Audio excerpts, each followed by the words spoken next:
Hello, everyone. Well, the Moby Dick read-along approaches, and in the meantime, in preparing for it, I have been doing some reading. And the thing that I was reading yesterday evening and this morning was this, which is what I showed you in my announcement video, which are the first-hand accounts of the loss of the whale ship Essex after being repeatedly stove by a whale and sunk in the middle of the Pacific Ocean, and the story of the 20 men who survived the incident initially and then were reduced by starvation and cannibalism to 5 by the end. And needless to say, this real-life story is chilling. And reading about it from a person who experienced it, and not only a person who experienced it, but who was a principal actor in the whole affair, Owen Chase, has given me lots of insights, not only into Moby Dick and the history of Melville's acquiring a copy of this account and how it influenced the text of Moby Dick, but just given me insight into human nature and perseverance. So I figured that today, since we're all just waiting for that first episode to begin, I would sort of tell y'all the story, at least from mostly the perspective of Owen Chase, and take you through step by step, not necessarily exactly day by day, what happened and how things devolved. So yeah, I have a notebook with me that I thrifted from Goodwill from the big bins. Big red, slightly garish thing. I love detail myself, but this is a lot. And an R on the cover. So, my name is Denson, so that's not really relevant to me. I had a person's name in there. I wrote my name over it. A bunch of finance notes, and I just tore those out. And I was thinking, what could R possibly stand for our purposes? What is like an activity that we here on BookTube all enjoy partaking in? And the answer hit me. Obviously, it stands for Roby Rick. So this is going to be my Moby Dick journal, and I have my notes for today in it. So I'm going to go through them and tell you all the story of the sinking of the ship Essex. So the first thing I had written down is from a letter. It's called the Macy letter, of someone who talked to Owen Chase and described his countenance when he was questioned about the incident. The disaster really is the right word for it. And this stuck with me. The name of the mate is Owen Chase, a man of firm mind and strong constitution of body, but whose sufferings have been such that it is impossible for him to talk much about it. Even the parts most distant from the worst start the tears. His voice falters, and strong efforts, mixed with smiles, mark his disjointed sentences. So if you've ever had the misfortune to have had a traumatic experience, a prolonged experience, maybe it was a survival experience or not, you probably understand this feeling of trying to talk about it or recount it and having the idea in your head that you'll recount this adventure, and suddenly, to your great dismay, you are sobbing and you can't stop yourself. That is a very specific, strange feeling. I've had it only once in my life. I hope not to have it again. And that was a good thing to keep in mind before we launch into his telling of the story, which we'll do now. So this is the mate's story. It begins with a note to the reader, and in it, he says this: when the motive is worthy, the subject and style interesting, affording instruction, exciting a proper sympathy, and withal disclosing new and astonishing traits of human character. New and astonishing traits of human character is the part that I'll focus on. This kind of information becomes of great value to the philanthropist and philosopher, and is fully deserving of attention from every description of readers. So in this preface to the reader, he first acknowledges the fact that a lot of rumors have circulated about this story. And I told y'all already twice in my BookTube channel about what the basic narrative is, but I'm going to withhold giving you a summary of it right now at the beginning of this video, because I just want to take you through step by step. So if you don't know anything about this, feel free to just follow along, and if you know what's going to come, you know it's going to come. Yeah. astonishing traits of human character. I'll get back to that. Instead of saying the commentary, I was going to say at the beginning. I'll wait. And then he has this preface, which is very interesting. And in it, he does some politicking. It's an appeal to the U.S. government for subsidies on the whaling industry and protection of their rights, because he anticipates that the British Navy, which of course has extreme influence in all of the oceans, will take over. And at the time of this writing, Nantucket was the king, was the crown of the whaling industry. And something that he felt had a distinct American honor. And he goes into the honor of whaling, the glory, in the same way that he ascribes value to the honor of soldiers and people who regularly put themselves in situations of danger. And a lot of that rhetoric and language has parallels with Melville's writing that he'll write in Moby Dick, which is very interesting. And then in page 23, in case you have this edition, I guess I can say the page numbers. There's a narrative shift. And this is when the second chapter begins. He's done with the preface, and this is what he says.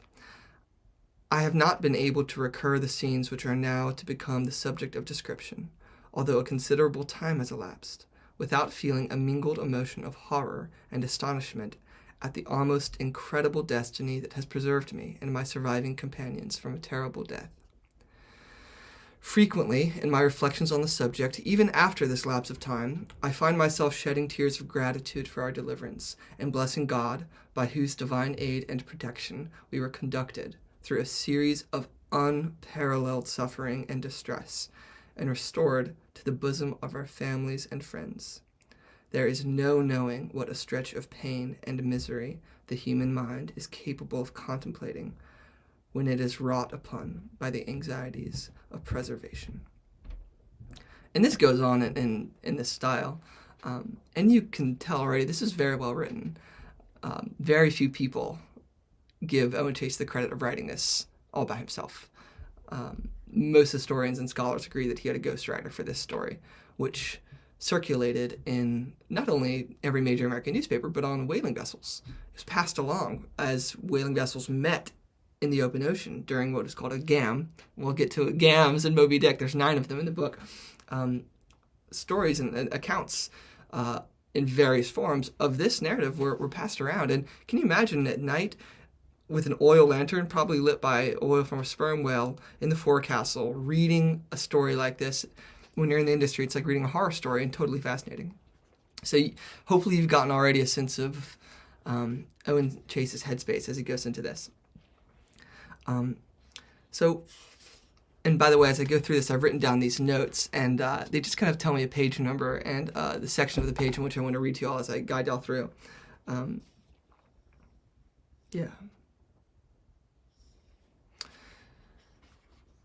When Owen Chase and his mates see a pod of whales on November 20th, they light out for them. They lower the boats, and Owen Chase and his crew and his boat, him being the first mate, strike after a whale, and he actually harpoons it. And the whale goes beneath his boat, and with the flukes of his tail, smashes a hole in the bottom of his small whaleboat. Not an uncommon occurrence. This happens all the time, and so he dislodged the harpoon with a hatchet and quickly went back to the ship, while the second mate and the captain in their own whaleboats were out hunting whales. They each harpoon a whale, and those 2 whales drive them off into the distance. Meanwhile, Owen Chase is back aboard the main ship, the Essex, seeking to repair his boat to lower once more and join the chase. And then this happens.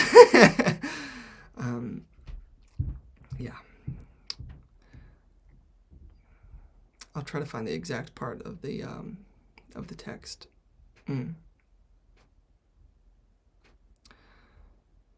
I accordingly turned her over upon the quarter, this is his boat, and was in the act of nailing on the canvas when I observed a very large spermaceti whale, as well as I could judge, about 85 feet in length.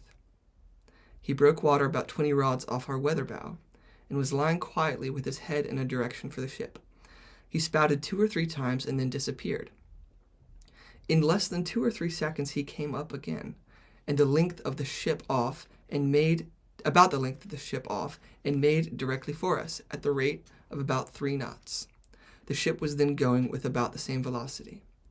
His appearance and attitude gave us at first no alarm, but while I stood watching his movements and observing him but a ship's length off, coming down for us with great celerity, I involuntarily ordered the boy at the helm to put it hard up, intending to sheer off and avoid him. The words were scarcely out of my mouth before he came down upon us with full speed and struck the ship with his head, just forward of the forechains. He gave us such an appalling and tremendous jar as nearly threw us all on our faces. The ship brought up as suddenly and violently as if she had struck a rock, and trembled for a few seconds like a leaf. We looked at each other with perfect amazement, deprived almost of the power of speech. Many minutes elapsed before we were able to realize the dreadful accident, during which time he passed under the ship, grazing her keel as he went along. So as the whale, after battering it once, goes underneath, the top of him or her just scratches the bottom of the ship. Can you imagine the sound? Came up alongside to her of leeward, and lay on the top of the water, apparently stunned with the violence of the blow. For the space of a minute, he then suddenly started off in a direction to leeward. After a few moments' reflection and recovering in some measure from the consternation that had seized us, I, of course, concluded that he had stove a hole in the ship, and that it would be necessary to set the pumps going, the pumps that draw out water from any ship. Accordingly, they were rigged, but had not been in operation more than 1 minute before I perceived the head of the ship to be gradually settling down into the water. I then ordered the signal to be set for the other boats, which scarcely had I dispatched before I again discovered the whale, apparently in convulsions, on the top of the water, about 100 rods to leeward. He was enveloped in the foam of the sea that his continual and violent thrashing about in the water had created around him, and I could distinctly see him smite his jaws together, as if distracted with rage and fury. He remained a short time in this situation, and then started off with great velocity across the bows of the ship to windward. By this time the ship had settled down a considerable distance in the water, and I gave her up as lost. So already after the first blow, Owen Chase believes that the ship is unsavable. I, however, ordered the pumps to be kept constantly going and endeavored to collect my thoughts for the occasion. So he's just trying to buy time to figure out what to do. I mean, this is unprecedented. Maybe not, obviously, but it was. This is nothing like this had ever happened. An animal had never destroyed an entire ship before, which is just crazy to think about. I turned to the boats, 2 of which we then had with the ship, with an intention of clearing them away and getting all things ready to embark in them, if there should be no other resource left. And while my attention was thus engaged for a moment, I was aroused with the cry of a man at the hatchway. Here he is. He's making for us again. I turned around and saw him about 100 rods directly ahead of us, coming down apparently with twice his ordinary speed, and to me at that moment it appeared with tenfold fury and vengeance in his aspect.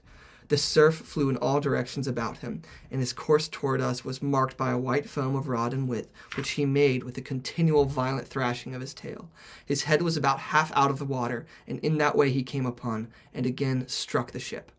I was in hopes when I descried him making for us that by a dexterous movement of putting the ship away immediately, I should be able to cross the line of his approach before he could get up to us, and thus avoid what I knew, if he should strike us again, would prove our inevitable destruction. I bawled out to the helmsman, "Hard up!" but she had not fallen off more than a point before we took the second shock. I should judge the speed of the ship to have been at this time about 3 knots, and that of the whale about 6. He struck her to windward directly under the cathead, and completely stove in her bows. He passed under the ship again, went off to leeward, and we saw no more of him. So that's the account of the action. And I guess my commentary on this, first of all, would be, well, there's so much to say about this. This is just an astonishing piece of history. For one, this is an animal whose likely family is being hunted and murdered before his eyes, or her eyes, who knows. I think they might be able to tell that a whale by its size is a male. I'm not really sure. And Owen Chase has already harpooned and maimed, perhaps mortally wounded a whale. When they see a whale in the distance kind of rise, descend, head towards the ship and slam it, which could be an accident, I guess. Nathaniel Philbrick has said in a commentary that perhaps the whale was hearing thuds and hammers repairing that damaged ship that may have confused the whale into believing it was some kind of call, or that it's the frequencies of those hammer blows might have matched the sonar frequencies that whales use to communicate. But then after having been stunned by the shock of the first one, go out into the water, convulse, snap its jaws together, and ram the ship again with greater speed, there does seem to be some sort of malignity in that. It's just so fascinating. And he continues with this, and I wanted to read this. A lot of this will be me kind of reading to you like a story. I hope that's all right. I really think that this is something worth going through, but I'm giving you the parts that I think make sense. But I would highly recommend reading this if you're interested in history of whaling, because this is probably the single most catastrophic narrative conducive event, like conducive to being put into a narrative that exists, as far as I can tell. Our situation at this juncture can be more readily imagined than described. The shock to our feelings was such as I am sure none can have an adequate conception of, and that we're not there. The misfortune befell us at a moment when we last dreamt of any accident, and from the pleasing anticipations we had formed of realizing the certain profits of our labor, we were dejected by a sudden, most mysterious, and overwhelming calamity. So this is probably an experience that lots of people have had, where a tragedy happens in broad daylight. And in this case, this is a beautiful day. I didn't describe that, but this is a beautiful, calm, mild day. Sunlight all around them. They'd already captured a couple of whales. They have barrels of oil. They are anticipating a profitable adventure. And out of nowhere, they're reduced to utter destruction. Out of nowhere. It's such a contrast. And the human mind really can't change gears all that quickly. From one of those states to another. I mean, even if you've done something like as a kid when you were playing and then you smash your parents' vase and it's just gone forever. The vase is destroyed. And you can't really switch. You're like, that couldn't have just happened. Imagine, I guess, that on this scale. So yeah, let me consult my notes again. The extreme shock of the situation was my last note. After that, he, strangely enough, wastes very little time, and a man named, I believe, William Bond goes below and grabs the navigational instruments, which was a moment of astonishing clarity during such a strange, bizarre catastrophe that certainly saved everyone's life. They would have just been simply floating on the ocean, knowledgeless, without any idea of where they could be drifting or going or being blown at any day or night, hoping that a ship would rescue them. If they didn't have the navigational instruments, they would just had nothing. And that's gotten at here. Let me see if I can find it. Okay, the middle. My companions had not saved a single article but what they had on their backs. But to me it was a source of infinite satisfaction, if any such could be gathered from the horrors of our gloomy situation, that we had been fortunate enough to have preserved our compasses, navigators, and quadrants. After the first shock of my feelings was over, I enthusiastically contemplated them as the probable instruments of our salvation. Without them, all would have been dark and hopeless. Gracious God, what a picture of distress and suffering now presented itself to my imagination. The crew of the ship were saved, consisting of 20 human souls. All that remained to conduct these 20 beings through the terrors of the stormy ocean, perhaps many thousands of miles, were 3 light open boats. The prospect of obtaining any provisions or water from the ship to subsist upon during this time was at least now doubtful. How many long and watchful nights, thought I, are to be passed? How many tedious days of partial starvation are to be endured before the least relief or mitigation of our sufferings can be reasonably anticipated? Wow. Yeah, so that's the state that they're in at the kind of foundation, at the offset of the disaster. Moving on from there, the captain, and imagine his perspective, he's out catching a whale when suddenly he turns around and sees that his boat is sideways on calm seas. He must have assumed that there had been some strange, mysterious reef, I guess. And he comes back and asks Owen Chase. This is, I think, some of the only dialogue that is ever exchanged. In fact, I think it is the only dialogue that is ever exchanged in this whole story, in his whole narrative. The captain was in short time able to address an inquiry to me. "My God, Mr. Chase, what is the matter?" I answered him, We have been stove by a whale. And that's all you get of dialogue. And that's about all you can say. I can't even imagine what it would be like for a captain to come back and to have no boat. Now, the boat is basically, at this point in time, keeled over completely. It's destroyed. No saving it, no salvaging, its use. But they managed to get inside of it and get a couple of provisions that saved their lives. Page 27, middle, is where I said. So yeah, they get bread, water, and even a couple of turtles. I'm going to get back to the turtles soon. The turtles actually serve as like one of the few things that save their lives. They essentially bought a bunch of Galapagos turtles, hundreds of them, and you can just keep them on a ship and they don't die or starve, and then they slaughter them. There's one reading of this whole story, by the way, that I want to get at the end as well, where look at this whole story from a non-human perspective, from the perspective of maybe a god or something. These humans are going out there killing and killing and killing and killing, and as soon as they are even acted upon with a single act of vengeance or revenge or whatever, and aren't even totally destroyed, that's the tragedies that a lot of people died. But of course, they are enacting lots of micro tragedies upon other creatures the whole time that have, if not maybe human emotions, at least complex nervous systems and can experience pain and suffering. It's the thing that kind of kept coming up in my mind as I was reading this. The vibe of this video is a bit more dark than the other ones, just because this isn't a story. When reading Moby Dick, I can be probably as enthusiastic as anything, because it is, at the end of the day, a thrilling narrative, a great piece of fiction. But this is real, so I feel a little bit subdued by that, and you can probably tell by my demeanor. But nonetheless, it's fascinating. All right, moving on. My next note. Night came on just as we had finished our operations, and such a night it was to us. This is the first evening they spent after the disaster. So full of feverish and distracting inquietude that we were deprived entirely of rest. The wreck was constantly before my eyes. I could not, by any effort, chase away the horrors of the preceding day from my mind. They haunted me the livelong night. My companions, some of them were like sick women. They had no idea of the extent of the deplorable situation. One or two slept unconcernedly, while the others wasted the night in unavailing nightmares. And then he reflects, and he can't get the image of the whale out of his mind. And the anger of the whale, the perceived anger of the whale, that, of course, would come to influence Herman Melville's writing of Moby Dick. Because in Moby Dick, of course, it is exactly that. It is the perceived anger of the whale. But is the whale actually angry, or is it just doing what animals do when threatened?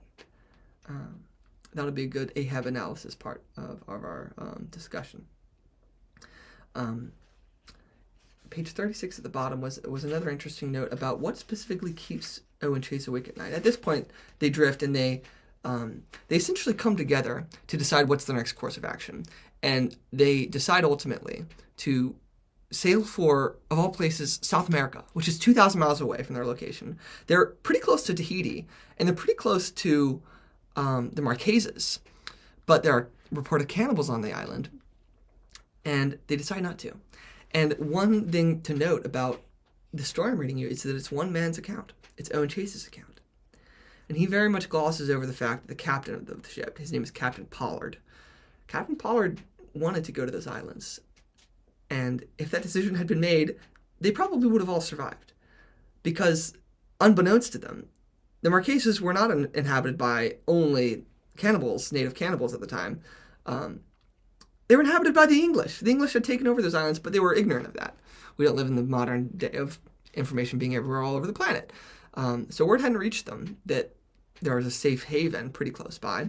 They didn't want to go to Tahiti either for fear of cannibals, which is very strange. Or maybe it was Tahiti that was occupied by the English and Marquesas by the French. It escapes me. But at any rate, they had lots of islands that were essentially havens around them, and they decided to go for South America with the tiny amount of bread and turtles and water and rations, whatever that they had on them, knowing that they would be facing starvation, at least partial starvation, and likely death.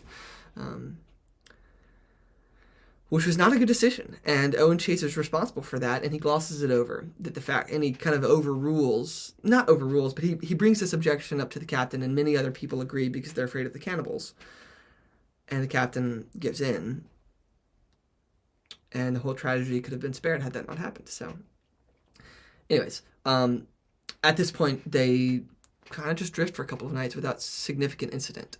They have kind of mild seas as far as I can tell. I'm not going to go into the specifics. He goes into the weather day by day, which is kind of why I wanted to read this story to you without giving you the full details. I'm just giving you the fascinating bits. Regardless, this video might be actually a little long.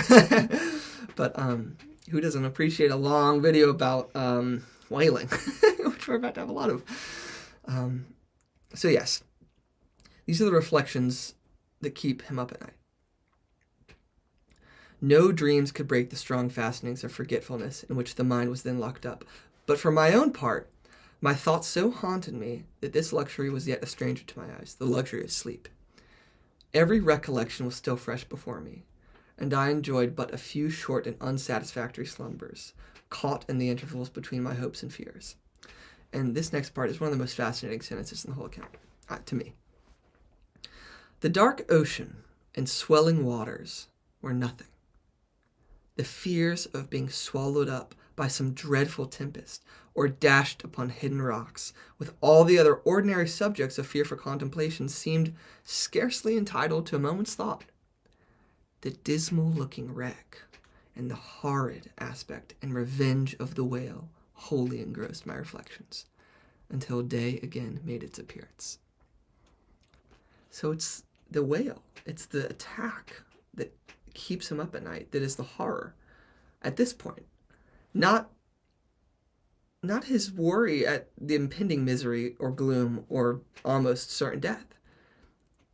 It's the trauma of that experience that is keeping him going, keeping him awake, which is so interesting. And here is a fascinating contrast of the human suffering with the natural world around them.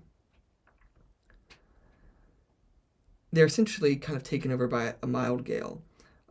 And then he says this: the wind moderated in the course of the afternoon a little, but at night came on to blow almost again a gale. We began now to tremble for our little bark. She was so ill calculated in point of strength to withstand the racking of the sea, while it required the constant labors of one man to keep her free of water. So someone's constantly bailing out water from this tiny whale, but of course. And this is the sentence. It's so strange. We were surrounded in the afternoon with porpoises that kept playing about us in great numbers and continued to follow us during the night. So while these men are starving and suffering in abject despair in their boat, these porpoises are just playing around them. Curious. So strange. Intelligent mammals, by the way, as are the whales that they have been slaughtering. An interesting little ecosystem happening from a bird's eye view. And a little bit of context. At this point, there's 3 boats. There's the captain, the first mate, and the second mate, each divided among the 3. The captain and the second mate had 7 people in total on each boat, and Owen Chase has 6. But Owen Chase has the worst boat. And of course, the boats that they're traveling in are whale hunting lowering boats, which are designed for speed. They're designed to be super light and buoyant so that they can chase whales. They're the least sturdy boats you could have ever asked for on a commercial whaling ship. And yet that's what they're on. And yet Owen Chase describes that as being a benefit. They're able to weather and kind of flow over strong ocean bellows more than sturdier, kind of stockier, heavier ships, or boats, I should say.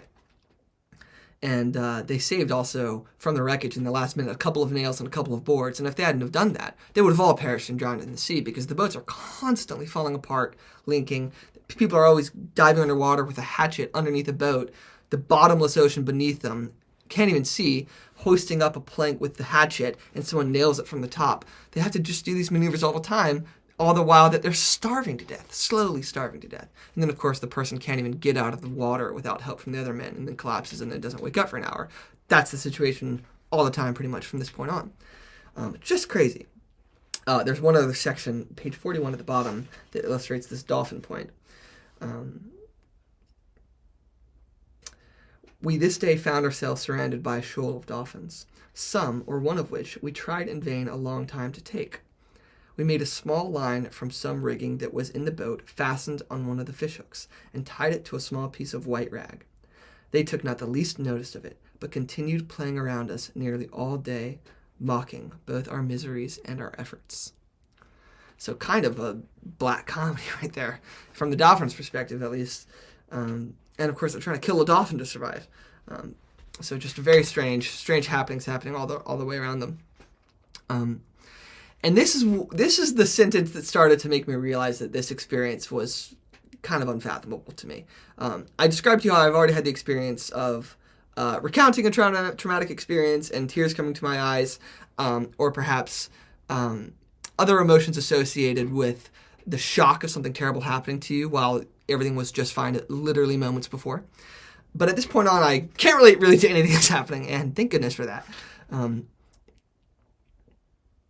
I hope you don't mind the fact that I'm taking a little bit of time to search the page, but I kind of like the fact that in these videos, there's not, well, of course, I've already given my editing philosophy, that I like it. It's just you and me talking, and it's, very naturalistic, but I hope you don't mind that there are a couple of silences while I read, but yeah, sit back, relax, and I'll do my thing.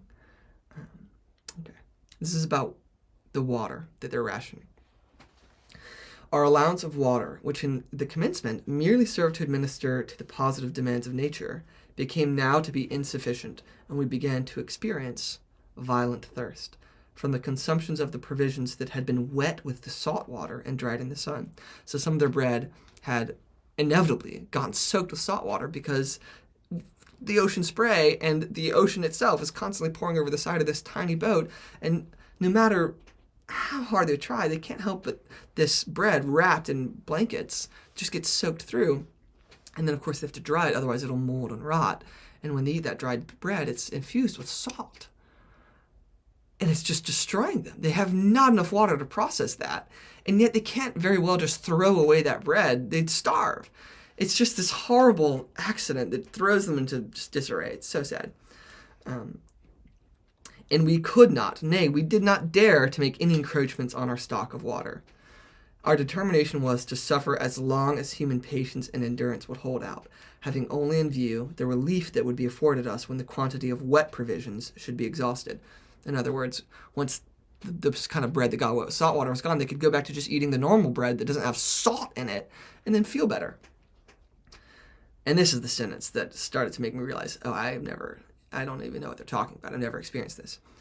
Our extreme sufferings here first commenced. The privation of water is justly ranked among the most dreadful of the miseries of our life. The violence of raving thirst has no parallel in the catalogue of human calamities. It was our hard lot to have felt this in its extremest force when necessity subsequently compelled us to seek resource from one of the offices of nature. And in polite early 1800 speech, offices of nature means they're drinking their own urine. One thing about this account that also is fascinating is just that it's written in this really wonderful, slightly archaic speech. Not only are there, of course, nautical terms, but there's also words like absolute spissy darkness, spissing darkness, something along those lines. Spissy means dense or thick, and yet it's completely out of usage now. It's completely obsolete, and those kinds of words pepper this narrative in a way that Melville does himself in Moby Dick. So it's interesting to kind of note that as things goes along. But the thirst that starts to take over from here on out, it impacts reasoning. It impacts their ability to make decisions in this catastrophe, and you can feel it. The narrative structure doesn't reflect that. It's still written competently the whole way through, but he keeps bringing up the fact that we're losing our minds as this is happening very slowly because of thirst. Not starvation, but a thirst. The experience that I keep alluding to, I don't mean to be mysterious, but that I had that traumatic experience with, I also was deprived of water. And it was one of the worst parts about it. And one of the things that made recovery so difficult is extreme dehydration really, really messes up your body in more ways than I could have realized at the time, or maybe even know at all even now. But it wasn't this bad. So yeah, that section was just insane. That only now did the extreme sufferings begin. And then in the midst of all the suffering, they finally seek some respite from one of the turtles. And this passage is a rare, positive, hopeful thing. And it's when they slaughter one of their Galapagos tortoises and eat it. November 30th. This is 1820. This was a remarkably fine day, the weather not exceeded by any that we had experienced since we left the wreck. At 1 o'clock, I proposed to our boat's crew to kill one of the turtles, 2 of which we had in our possession. I need not say that the proposition was hailed with the utmost enthusiasm. Hunger had set its ravenous gnawings upon our stomachs, and we waited with impatience to suck the warm, flowing blood of the animal. A small fire was kindled in the shell of the turtle, and after dividing the blood, of which there was about a gill, and I don't know what unit a gill is, but among those of us who felt disposed to drink it, we cooked the remainder, entrails and all, and enjoyed from it an unspeakably fine repast. I've heard tortoise is a good meal, and I can imagine if you're starving, it really is. The stomachs of 2 or 3 revolted at the sight of the blood and refused to partake of it. Not even the outrageous thirst that was upon them could induce them to taste it. For myself, I took it like a medicine to relieve the extreme dryness of my palate, and stopped not to inquire whether it was anything else than a liquid. After this, I may say, exquisite banquet, our bodies were considerably recruited, and I felt my spirits now much higher than they had been at any time before. That's really wonderfully described. And if you have ever just been really hungry on a hike and kind of felt low, and then eaten and then felt really good, you kind of get in a very clear sense how much having a full stomach will do for you, or at least having a stomach that's not empty.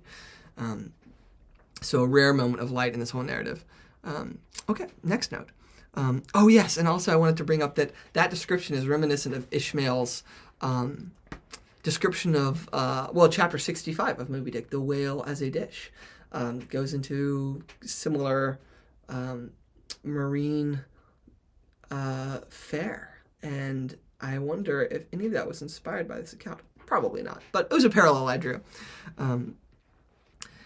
Yes, and so the this next section is getting at how Owen Chase mentally he wanted to keep order among the crew, because you have 6 starving men in a boat and 1 person in charge of rations, and in any given moment in society, no one would ever lose their head and kill someone for food, even if they knew starvation were on the way. But after experiencing it for days on end and losing your senses and your reasoning to thirst, it doesn't surprise me that he was concerned about violence and people killing one another for food. And this passage describes how he handled that. So yes, let me find it here. Bottom.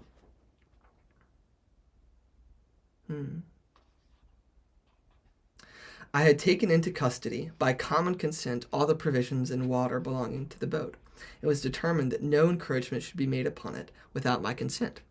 Nay, I felt myself bound by every consideration of duty, by every dictate of sense, of prudence, and discretion, without which, in my situation, all other exertions would have been folly itself, to protect them at the hazard of my life. For this purpose I locked in my chest the whole quantity, meaning all the bread, and never for a single moment closed my eyes without placing some part of my person in contact with the chest, and having loaded my pistol, kept it constantly about me. I should not certainly have put any threats in execution as long as the most distant hopes of reconciliation existed, and was determined, in case the least refractory disposition should be manifested, a thing which I contemplated not unlikely to happen with a set of starving wretches like ourselves, that I would immediately divide our subsistence into equal proportions and give each man's share into his own keeping. And I'll stop reading there because he essentially just goes on to say that he didn't have to worry about that. The men were remarkably well contained for now. Anyways, I think I might speed up a little bit now because I'm realizing that I'm going through this and it is going rather slowly, but it's only because it's so fascinating. I hope you're enjoying. Anyways, there's a great passage in which they have to throw their bodies over the boats to cool themselves off in the midday sun when they discover clams gathered on the bottom of the boats, and they just pull them up and just eat them all in a feast and are satiated for about 15 minutes and then are going back to starvation. You just can't get a break, it feels like.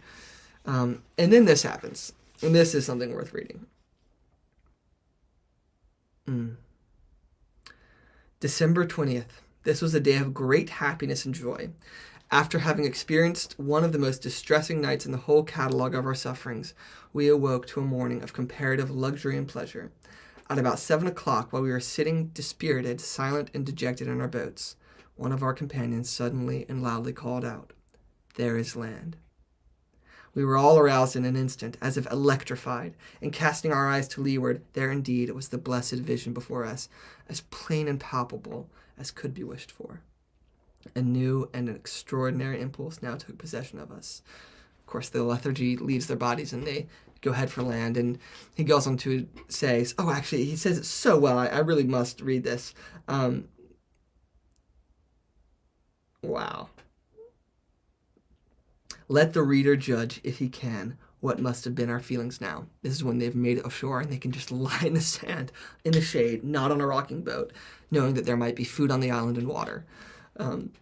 Bereft of all comforts, all comfortable hopes of life, for the space of 30 days of terrible suffering, our bodies wasted to mere skeletons by hunger and thirst, and death itself staring us in the face, to be suddenly and unexpectedly conducted to a rich banquet of food and drink, which we subsequently enjoyed for a few days to our full satisfaction. And he will have but a faint idea of the happiness that here fell to our lot. So again, it feels so good to just hear that these guys got a break on this nightmare. Wow, yeah, and then he goes on to describe their experience on the island, essentially. And I'll just start paraphrasing a little bit more.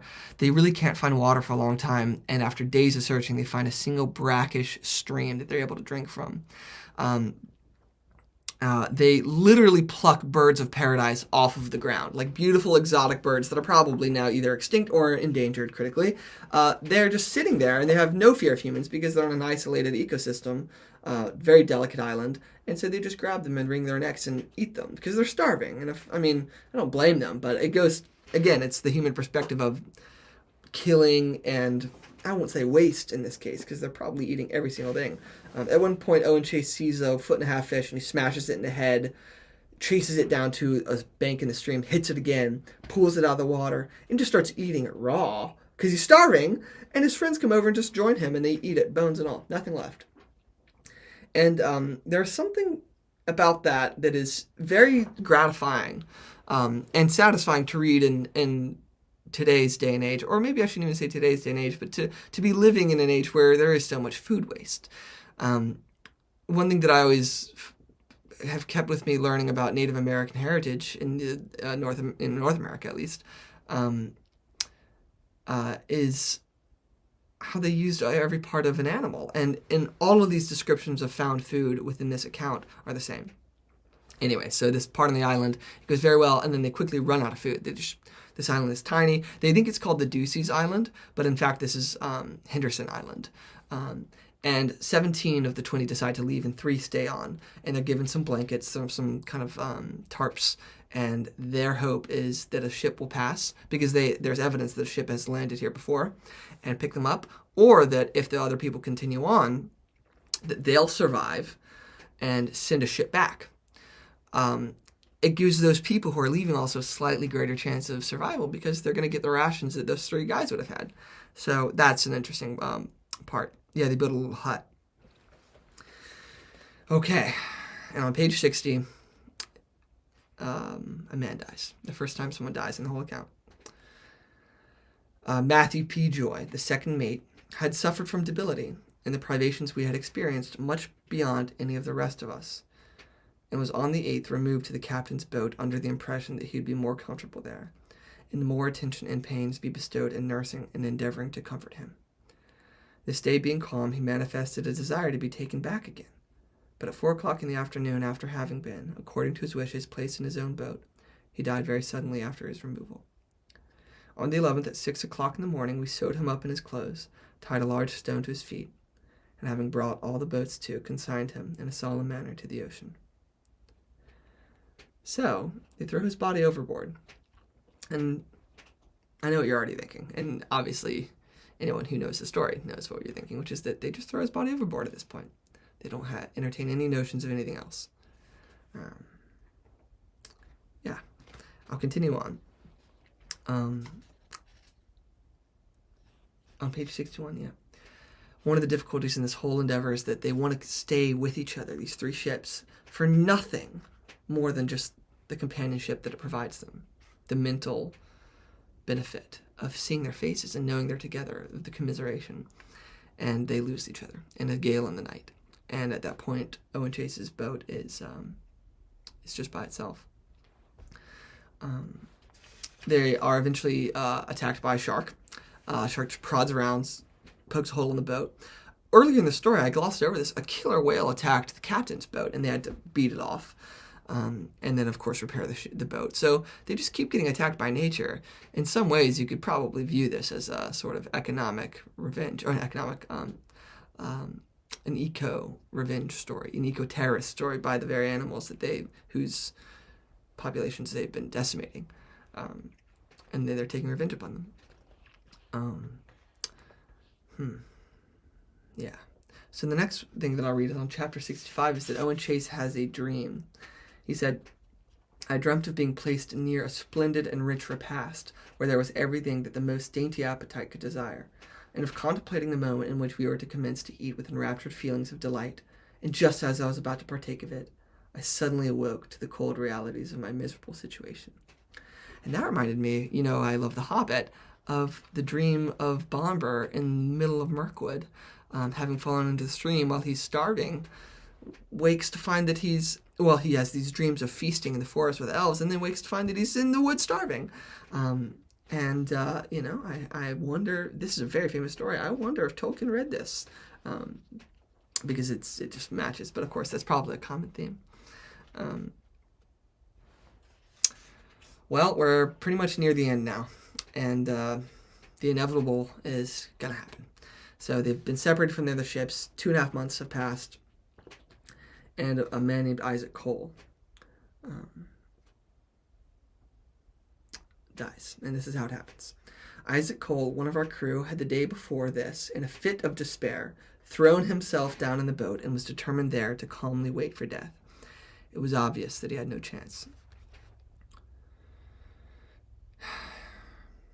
All was dark, he said in his mind. Not a single ray of hope was left for him to dwell upon, and it was folly and madness to be struggling against what appeared so palpably to be our fixed and settled destiny. I remonstrated with him as effectually as the weakness of my body and understanding would allow, and what I said appeared for a moment to have a considerable effect. He made a sudden and powerful effort to rise up, and crawled forward and hoisted the gem, and firmly and loudly cried that he would not give up, that he would live as long as the rest of us. But alas, this effort was but the hectic fever of the moment, and he shortly again relapsed into a state of melancholy and despair. This day his reason was attacked, and he became about 9 o'clock in the morning a most miserable spectacle of madness.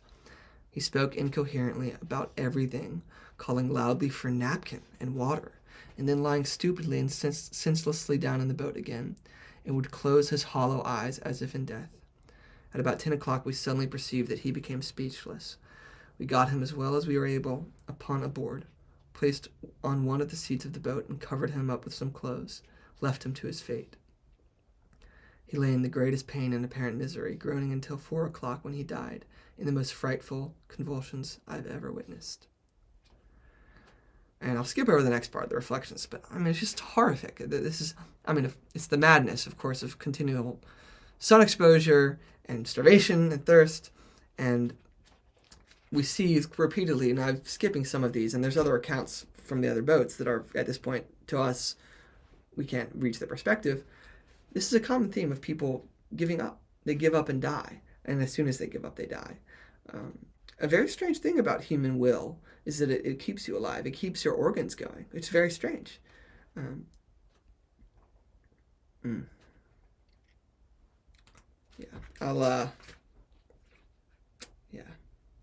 We kept his corpse all night, and in the morning my 2 companions began, as of course, to make preparations to dispose of it in the sea.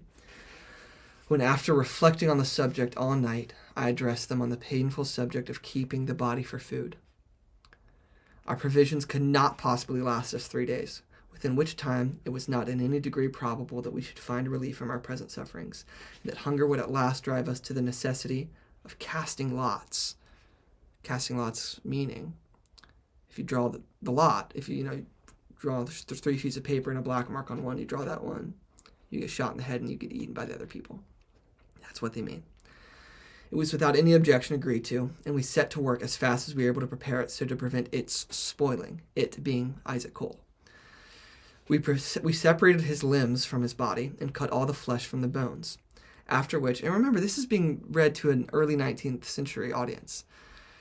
We separated the limbs from his body and cut all the flesh from the bones, after which we opened the body, took out the heart, and then closed it again.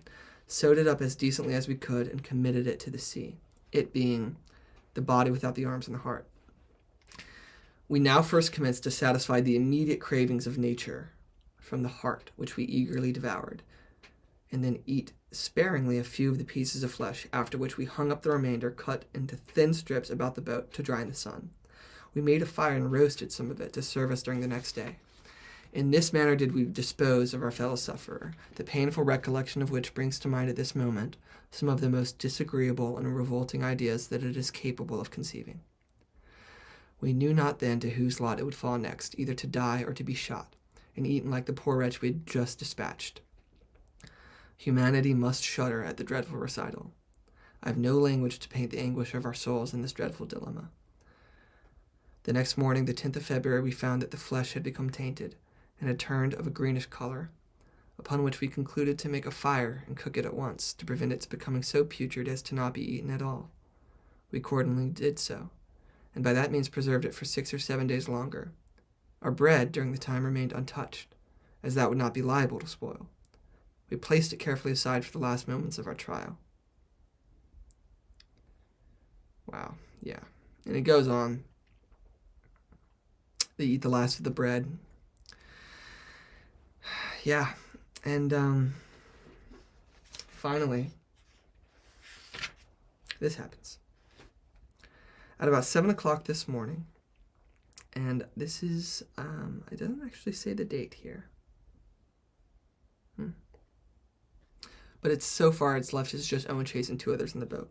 But at 7 o'clock this morning, while I was lying asleep, my companion who was steering suddenly and loudly called out, "There's a sail."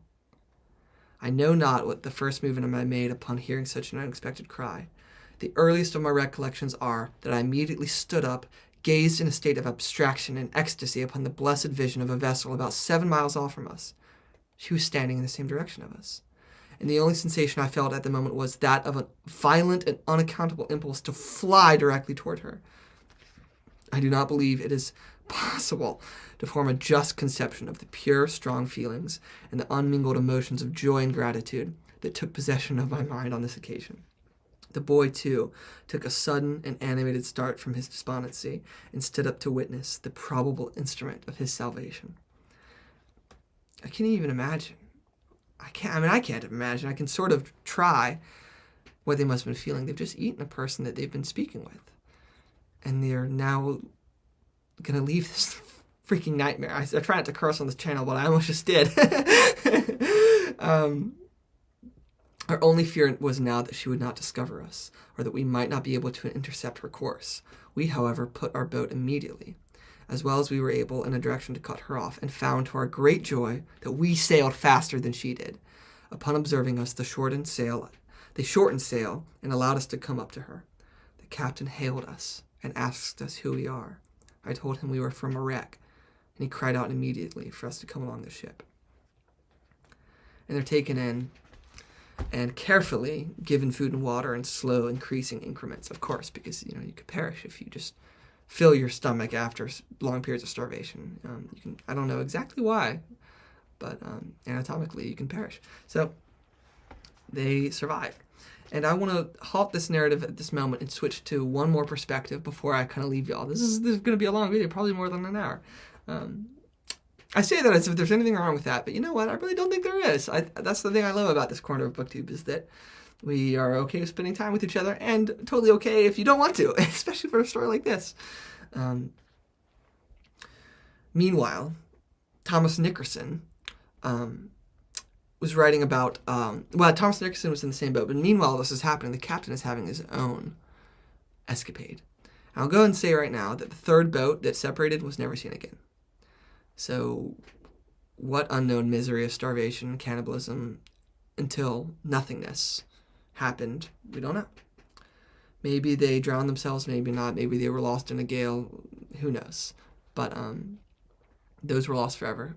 Those in the third boat. But in the first boat, in the captain's boat, an even more unspeakable horror happened. And in fact, it's the worst and hardest thing to talk about of this whole story. So I'll go to it now. And this is written, an account by Thomas Nickerson.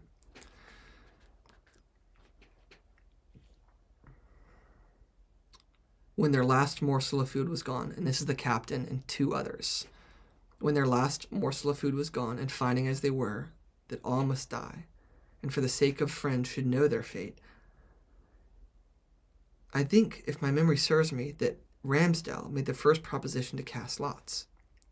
So the 3 men on the boat right now are Captain Pollard, Ramsdell, and a boy named Owen Coffin. Ramsdell made the first proposition to cast lots. Be that as it may, Captain Pollard would not listen to it, saying to the others, "No, but if I die first, you are welcome to subsist on my remains."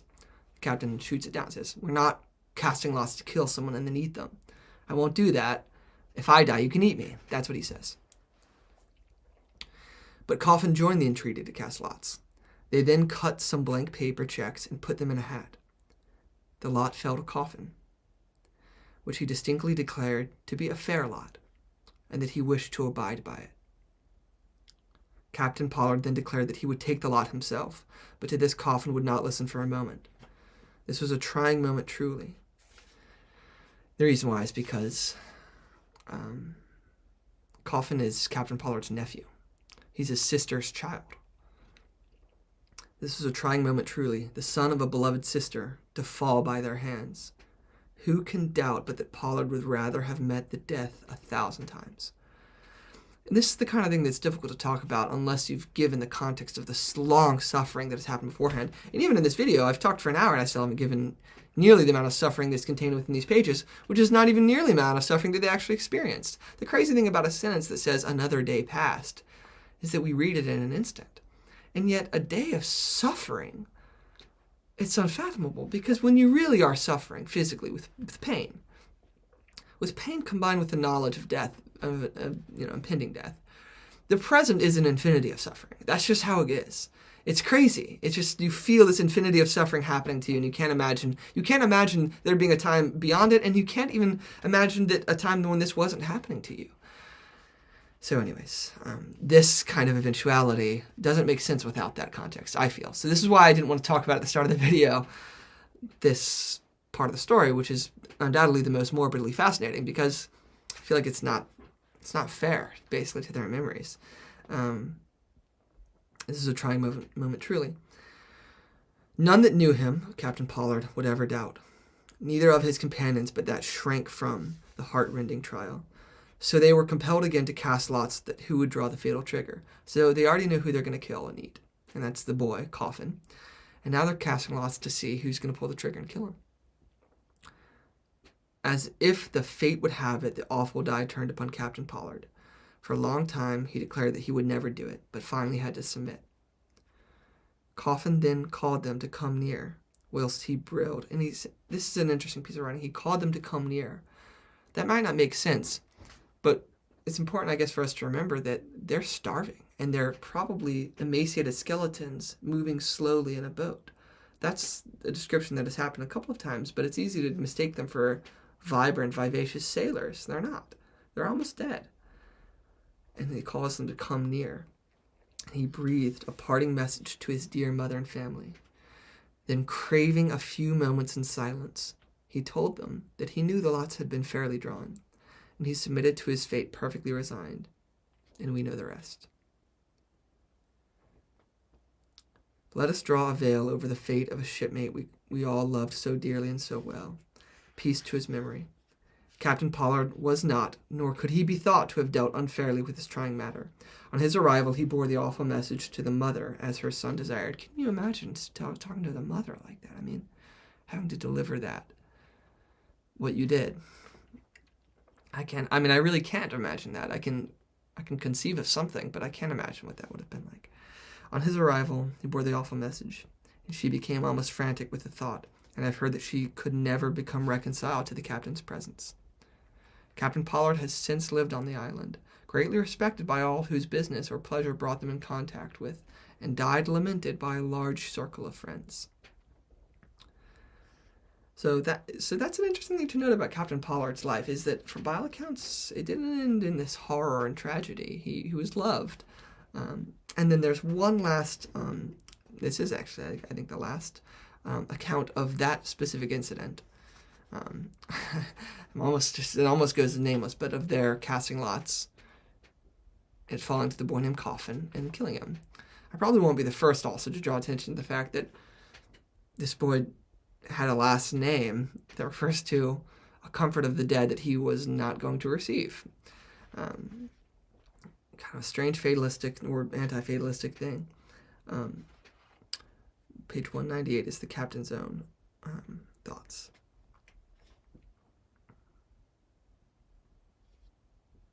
This is what he said of this ordeal. There being no prospect but that of starvation here, we determined to put sea again. 3 of our comrades, however, chose to remain. He's talking about leaving the Henderson Islands. And we pledged ourselves to send a vessel to bring them off if we should ever escape to a Christian port. With a very small morsel of biscuit for each and a little water, we again ventured out on the wide ocean. In the course of a few days, our provisions were consumed. 2 men died, and we had no alternative other than to live on their remains. These we roasted to dryness by means of fires kindled on the ballast sand at the bottom of the boats. When this supply was spent, what could we do? We looked at each other with horrid thoughts in our minds, but we held our tongues. I am sure that we loved one another as brothers all the time, and yet our looks plainly told what must be done. We cast lots, and the fatal one fell to my poor cabin boy. I started forward instantly and cried out, my lad, if you don't like your lot, I'll shoot the first man that touches you." The poor emaciated boy hesitated a moment or two. Then, quietly laying his head down upon the gunwale of the boat, he said, "I like it as well as any other." He was soon dispatched, and nothing of him left. Wow, that sentence has a lot of gravity in it. I think then another man died of himself, and him too we ate. But I can tell you no more. My head is on fire at the recollection. I hardly know what to say.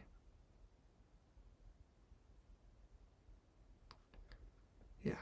And then when they're rescued, they send another boat back to the island on which they left the 3 men, and they survived. So at the end of this whole ordeal, there are 5 survivors. And the last piece of information that I want to share with y'all from this account is from the introduction. And it's a reflection on the legacies of Owen Chase, the writer of the main narrative that I read you, and of Captain Pollard. Owen Chase was plagued in his later years by memories of the ordeal, even though he had enjoyed the professional success as a whaling captain that had eluded George Pollard. George Pollard set sail on another ship, another whaling ship, which crashed on a reef just in the middle of the ocean, and he gave up it. He gave up the whaling industry. He felt that people would perceive him as an unlucky man. But this is the last sentence I want to leave y'all with about Pollard.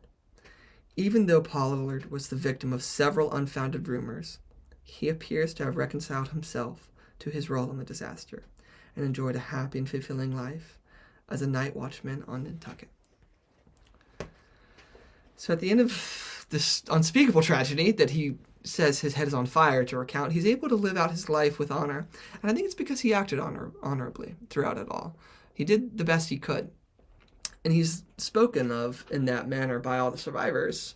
And I think he knows it himself. He knows kind of that truth.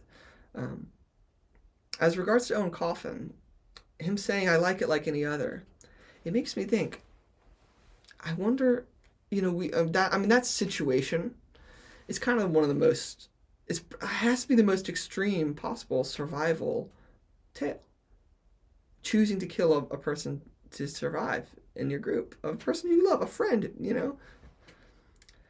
And yet, after what he had been through, I wonder if he had felt actually resigned to that, knowing that his body would help his friends and that his suffering would be ending. I don't know, of course, but he didn't try to fight them or anything like that. So this is just an extraordinary tale of tragedy and human perseverance that I went through, and it's not like every single the details of this really come up in Moby Dick in a strong way, but emotional drifts do, emotional kind of wafts of tragedy, and not just the nature of being on the ocean while something terrible is happening. That flavor is all through Moby Dick, and it's given me sort of I think, I haven't started the reread yet, I still have this evening to go on through chapters 1 through 10. I think this is going to be a good thing to have read in preparation to give myself an emotional headspace that is a bit more grounded in the reality of what this world could have offered. Because we're going to see from Moby Dick that it's a text with vibrant language that is so joyous and exultant about everything. Is exultant a word? I don't know. But it exults in just everything, that the harshness, in a way, becomes bearable. And that's a good thing as a narrative. But of course, the reality of it is that some of these things in this world are barely bearable. So yeah, I hope you enjoyed that. This is one of the longest videos I've ever made, maybe the longest. But I think it's because I wanted to give this the time that it deserved, because it's real. So yeah, tragedy, crazy piece of history, wonderful writing. I am grateful for Nathaniel Philbrick and Thomas Philbrick for compiling a lot of these accounts that I read. And thank you for listening to this if you've watched. I hope it provided something for you that can also make your read of Moby Dick, if you're joining us, have more depth. So yeah, thank you very much, and perhaps in our next video will be our first launch of the Moby Dick read-along, and it'll have a less oppressive tone. So thank you very much, BookTube, and I'll see you soon. Bye.